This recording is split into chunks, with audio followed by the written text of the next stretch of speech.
गांव नारायणपुर की सुबह शांत और सुखद होती थी, लेकिन जैसे ही सूरज ढलता, भय का अंधेरा पूरे गांव में फैल जाता।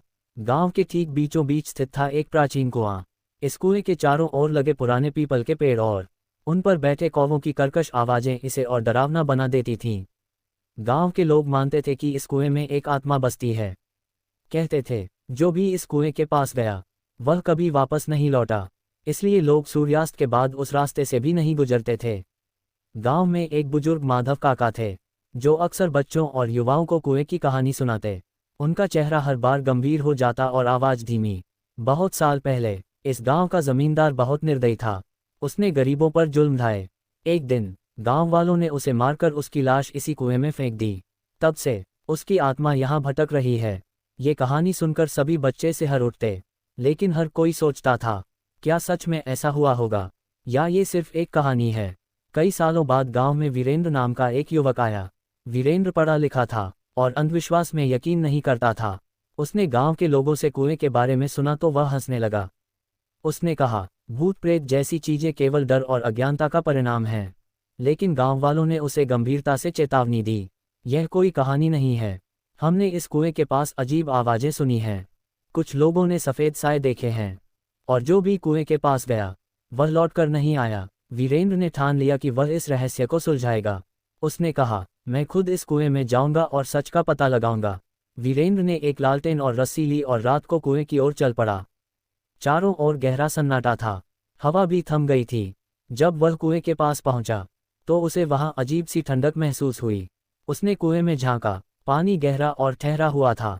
तभी उसे एक धीमी आवाज सुनाई दी, वीरेंद्र, वीरेंद्र। वह चौंक गया। उसने लालटेन की रोशनी कुएं के अंदर डाली, लेकिन कुछ नहीं दिखा। अचानक हवा तेज हो गई और ऐसा लगा जैसे किसी ने उसके कंधे पर हाथ रखा हो। वह मुड़कर देखता, उससे पहले ही उसने रस्सी खींची और वहां से भाग खड़ा हुआ। अगले दिन वीरेंद्र ने अपनी बात गांव वालों को बताई। कुछ युवकों ने कहा, हम भी तुम्हारे साथ चलेंगे। उस रात वीरेंद्र और 3 युवक लालटेन, रस्सी और डंडे लेकर कुएं के पास पहुंचे। वीरेंद्र ने दोस्तों से कहा, मैं कुएं में उतरूंगा, तुम रस्सी पकड़े रहना। अगर कुछ भी गड़बड़ हो तो मुझे तुरंत ऊपर खींच लेना। वीरेंद्र धीरे धीरे कुएं के अंदर उतरने लगा। कुएं की दीवारें ठंडी और नम थीं। नीचे पहुंचते ही उसे एक बड़ा गड्ढा दिखाई दिया, जिसमें कुछ सोने चांदी के सिक्के और एक प्राचीन मूर्ति रखी थी। तभी कुएं के अंदर अचानक ठंडी हवा चलने लगी। वीरेंद्र को ऐसा लगा जैसे कोई उसके पास खड़ा हो। उसने पलटकर देखा तो एक सफ़ेद आकृति वहां थी। वह आकृति धीरे धीरे स्पष्ट हुई और एक बूढ़े आदमी का रूप लेने लगी। वह बूढ़ा जमींदार की आत्मा थी। उसके चेहरे पर गुस्सा था और आंखों से आग निकल रही थी।